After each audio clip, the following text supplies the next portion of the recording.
Idaho is awesome, but it's not awesome for everybody. On this video, I'm going to go through the top 10 reasons people decide to cross it off their list after they visit. Stick around.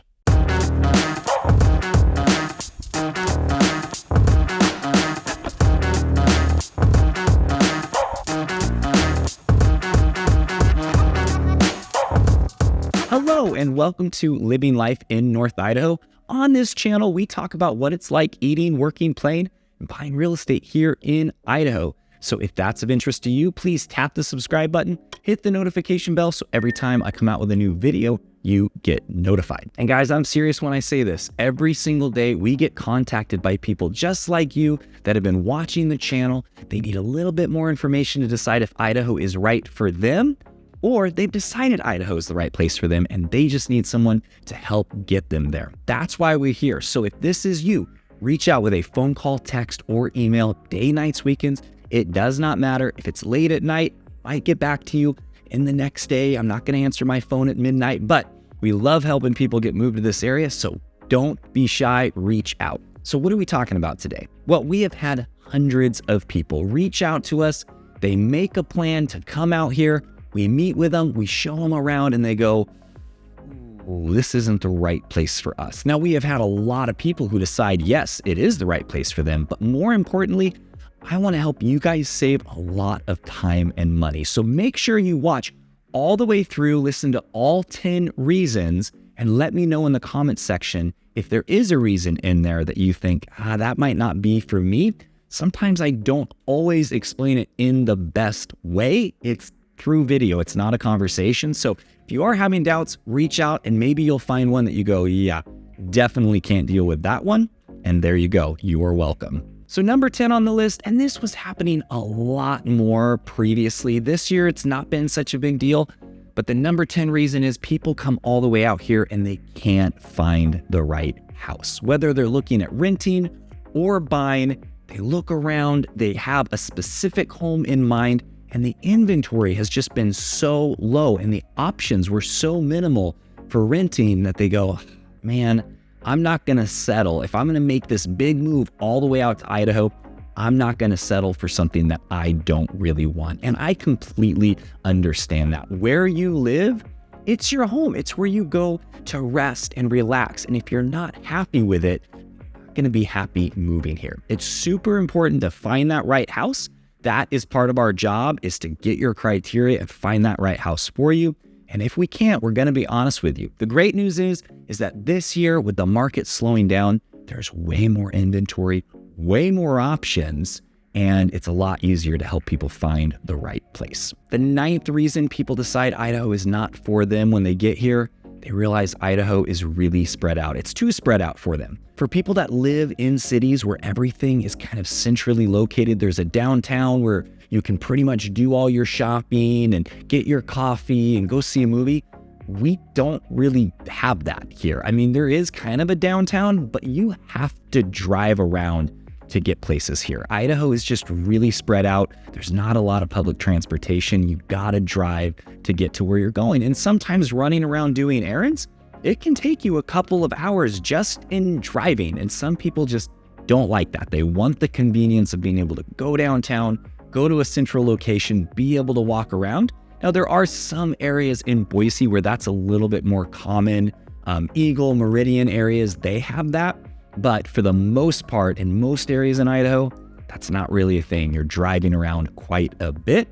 So a lot of people saw that and went, nope, I'd rather not deal with that. The 8th reason, and I'm always a little bit surprised about this because I talk about this in quite a few videos, it was too cold for them. Now, I understand when this happens and I try to explain it to them, but they don't always believe me. If you live in a warm area where it's like 70 degrees during the wintertime, and then you come here in the wintertime, you are going to go from 65, 70 degrees to, depending on when you come, it might be single digits. We usually have a few weeks where it gets into single digits in North Idaho, sometimes even down in the Boise area. It's not super common down there. But yeah, people get off the plane or they get out of the car and go, oh my gosh, it's cold. And they didn't bring the proper cold weather gear. They're not going to allow themselves to get acclimated. And usually one of the partners, usually it's like the husband that's okay with it and the wife's not, or vice versa. And so all it takes is one person to go, I can't deal with this, and they cross Idaho off their list. I promise you, when you live here, it's not such a shock. It'll go, we get up into the hundreds in the summertime. We'll have a few weeks in the hundreds, and then it will slowly taper off. You'll go down to 80s, 70s, 60s, 50s. So your body is getting acclimated to when it does get cold. Now, don't get me wrong, when it gets to single digits, you're gonna feel it. It's pretty cold, but it doesn't last that long. There's a lot of really great lightweight cold weather gear that actually looks good now. They're not the giant George Costanza jackets from Seinfeld. They're actually really nice, good gear. That's really all you need. And then you're mostly going to be in your car and you're going to be inside unless you're out skiing and enjoying the outdoors. Winter is actually really awesome, but if you're not used to it, it can definitely make you go, oh, thank you. Number 7, and this one might make you laugh and other people might go, oh, that would be me. Idaho was actually too conservative for people. A lot of people that had been living in the cities that maybe used to consider themselves more Democrat, and then things aren't going so well, so they're like, I gotta get out of here. You know what? I think I'm more conservative. Idaho is very conservative. Obviously, there's a political spectrum, and in Idaho, especially in North Idaho, you're gonna see some flags that are disparaging our current president. You're going to see some flags that are in support of our previous president. And you're gonna see a lot of churches, you're gonna see bumper stickers that have to do with religion and believing in God. Some people realize, oh, yeah, I'm conservative, but I'm not that conservative. Hey, that's good to know. And you don't have to be super conservative to live here. But if you feel like people that are that conservative are kind of ignorant or backwards, because there are people that feel that way, and you have the right to feel the way you want, you might not like it here. Idaho is conservative. They like being conservative. They want to be more conservative, and that's just Idaho. The 6th reason people cross Idaho off their list, and this is becoming pretty common right now, people come here and they couldn't find a deal on a house. Now, don't get me wrong. Right now, there are deals. Compared to the last 3 years, this is the best time to buy a house because you can actually negotiate. You're not paying $30,000, $50,000 over asking and having to not have a contingency for the inspection. But people are coming up here. They're thinking this is 2008 all over again, especially with some of these bank failures. Yeah, it is reminding people like, oh, here it comes. It's not happening. I don't know what the future holds, but what I do know is that the things that made 2008 happen are not in place now. 2008, builders were going crazy. There was so much inventory, and all of a sudden the market went out from under them. So they had all these homes sitting there. Prices began to plummet. And then all those people who had just purchased a home had no equity in their house, and then they lost their jobs. So you had this domino effect. But anybody who's purchased a home in the last 3 years has equity in their home, and there's not that many homes sitting on the market. The inventory is a lot better, but there's not a ton of new homes that are just sitting there and builders are just slashing prices trying to get rid of them. So even if we do go into a worse economic cycle, which could very well happen, it's going to be a very long time before people are like, oh my gosh, I got to get out of my house. I'm not saying you can't get a deal at $15,000 off or even $30,000 off of asking, depending on how they priced it, but $100,000 off, it's just not going to happen. Number 5, people realize that yes, jobs do indeed pay a lot less here. Now, I've talked about this in several videos, and I don't expect people to watch every single video. There's 100 of them. But yes, Idaho does not pay like most states, which is kind of crazy because prices now match those of other expensive states, but the economy hasn't caught up yet. We still go off of federal minimum wage, and jobs typically pay about 20% less here, which is kind of a bummer. So if you're in a financial place where you need that job and you need to make that income to make it work here, you really want to do your research before you come up here. Not saying there aren't good paying jobs, but standard jobs where you can make $25 an hour in California or Seattle or over in Oregon, those might only be paying 19 or 20. So it is considerable. It does add up. this is an amazing place if you're an entrepreneur or you own your own business. But if you need to have a job, you really want to do that research before you take the time to come up, visit, fall in love, and then go, oh crap, I can't afford to live here. The fourth reason people cross Idaho off their list, they get here and they go, it's too much growth. Now, Idaho is growing, especially in Boise, especially in the Coeur d'Alene, Post Falls area. You're going to see construction. There's a lot of growth. Quite a few people have moved here.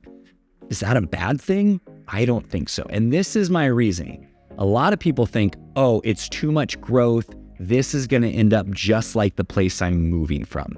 I don't agree with that because when you look at Boise, the area, Treasure Valley, 850,000 people. And they have done studies on it because they've compared it to places like Spokane, which is our neighbor, and gone, how come Boise is so much nicer, such less crime, less homelessness compared to some of these other cities? Growth does not equal bad things happening. Growth is a natural thing that happens. It's a positive thing for a lot of young people that are needing jobs and needing opportunity. I lived here when there wasn't a lot of growth. And guess what? Most of the people I knew moved away once I graduated high school, and I chose to stay. So just because area is growing, you might not like it. You might go, I'm just looking for a small little rural town that's not going to experience much growth. We have those too. They're just out a ways. When you realize, oh, I'm not going to have very good internet and it's going to be a long drive to Costco, usually people go, well, I don't want that. But yes, these areas are growing. Is it massive growth? Is it completely changing everything? No, it's just things are a little less comfortable, a little bit more traffic, a little bit longer wait in restaurants. But overall, when you look at the benefit of living here, I'd say it's complete. The third reason people cross Idaho off their list, they thought it was too boring. Now, when you live in a place that has professional sports teams, it's got comedy clubs, you've got restaurants everywhere, and there's playhouses, and there's all kinds of stuff to do, you might get to Idaho and go, oh, what am I supposed to do here? Idaho is known as the outdoor paradise. If you like the outdoors, there's endless stuff to do. But if you're expecting it to be like a city, we don't have much of that. Boise being the exception. There are comedy clubs down there. There are playhouses. There are theaters. There's quite a bit of stuff to do. But everywhere outside of there, there's really not that much. Now in North Idaho, if you really need that or you're missing it, you just go over into Spokane. There's a lot of that over there. But overall, if you need that, this probably is not going to be the right place for you. The second reason people cross Idaho off their list for a place to move to, they thought people were rude. Now, I will say this, Idahoans are incredible people. They're very kind and they're very helpful when you need help. But they will give back to you what you give them. So if you're the kind of person that where you live right now, it doesn't matter if you're on your cell phone and you're ordering the coffee, excuse me, hang on. They don't like that. People up here do not like that. They'll go, yeah, why don't you step out of line and finish your phone call, right? And they're not being rude, but it can be perceived as being rude. They're just going, hey, I want to be treated like a human being. People here in Idaho are real people. We're authentic people. So when we're being treated like we're not real people and we don't really matter, we don't just go, okay, you probably have money. I'm less than you. No, we go, excuse me, can you please stop? If you're not used to that, if you're used to just the world evolving around you, you're probably going to feel like Idahoans are rude. But if you understand just being polite and social cues, you're going to love it here. People are very real. They're very authentic. But if you don't like that, you're going to go, rude. And the number one reason people cross Idaho off their list, they said they didn't feel welcomed in Idaho. Now, I completely understand why someone would feel that way. You're going to drive around, you're going to see a lot of bumper stickers that say, welcome to Idaho, now go home, Idaho is full, go back to California. I saw those back in 1992 when my parents moved us here. So it's kind of been a theme. Don't take it personally. Does that mean that Idahoans don't want people moving here ever? No, of course not. We want people that want to move to Idaho because they love Idaho, they get Idaho, and they want to keep Idaho, Idaho. And part of that is the bumper stickers. Like I said, they've been here since 92 and probably before. It's just kind of part of our culture because as you know, a lot of the places that these people are moving out of and probably the place that you're moving away from, it wasn't always like that. Seattle used to be a beautiful, amazing city. Oregon, Portland used to be gorgeous. And yeah, it was always a little bit weird, but now it's just gotten really out there. And not all of Portland, obviously, but you go downtown and you go, what third world country did I just step into? We're trying to keep it from not turning into that. And yeah, maybe some of the tactics aren't so great, but so far it's worked. So if you are the kind of person and go, yeah, I think that's me. Idaho, I love Idaho and I want to keep Idaho, and I get it and I'm a good fit. You need to give me a call. Let's have a conversation. Let's talk more about Idaho and make sure this really is the right place for you. Day, nights, weekends, or you can shoot me an email. And if you don't want to talk to me, that's fine too. Go onto my website, start looking at homes, but make sure before you move here, give me a call. It really helps support me, it helps support the channel, and that's why I'm here doing this. Now, if you like this video, I'd really appreciate a thumbs up, and let me know in the comments if any of these were a huge turnoff to you and you go, Idaho is not the right place for me, or if you go, nope, I didn't mind any of those, I think it'll be just fine. And especially if you are having doubts, if you thought Idaho is perfect and you heard something I say and you have some questions around it, definitely give me a call. I don't mind having conversations about this stuff at all. And until the next video, guys, I will see you later.